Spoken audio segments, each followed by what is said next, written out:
Welcome to our channel. Today we how to verify Jira workflow transitions with Process Viewer step by step clearly. To verify Jira workflow transitions using the Process Viewer, start by logging into your Jira account. Once logged in, navigate to the project for which you want to verify the workflow. On the left sidebar, click on Project Settings. In the Project Settings menu, select Workflows.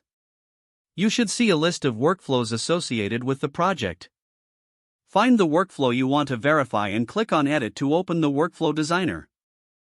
In the Workflow Designer, locate the Process Viewer option in the toolbar. Click on the Process Viewer to open the visualization of the workflow. In the Process Viewer, you will see all the statuses and transitions of the workflow. Identify the transition you are interested in verifying. Click on the transition arrow to expand details about it. Review the conditions, validators, and post functions associated with that transition. Make a note of any specific criteria or rules that need to be met for the transition. If necessary, click on individual elements to gain further insights into their configurations. Once you have gathered all necessary information, exit the Process Viewer by clicking on the Close button. To finalize, review your notes to ensure you understand the workflow transitions correctly. Your verification process for Jira workflow transitions is now complete.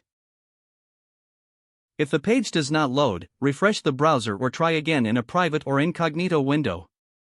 Make sure you are using the correct email address, then retype it carefully to avoid small typos. If your password is not accepted, use the reset option and create a new strong password you can remember. Check your spam folder for verification or security emails, then complete any requested confirmation steps. Enable two-factor authentication if available to improve account security and reduce unauthorized access risk. After signing in, review your profile details so your contact information and settings are accurate and current. If you see an error message, note it down and try again after restarting your device and internet connection. Log out when you finish, especially on shared devices, to keep your account and payment information secure. If the page does not load, refresh the browser or try again in a private or incognito window.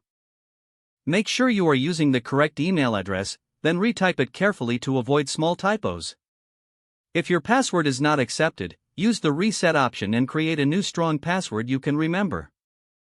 Check your spam folder for verification or security emails, then complete any requested confirmation steps. Enable two-factor authentication if available to improve account security and reduce unauthorized access risk. Don't forget to like this video and subscribe to our channel for more step-by-step tech guides.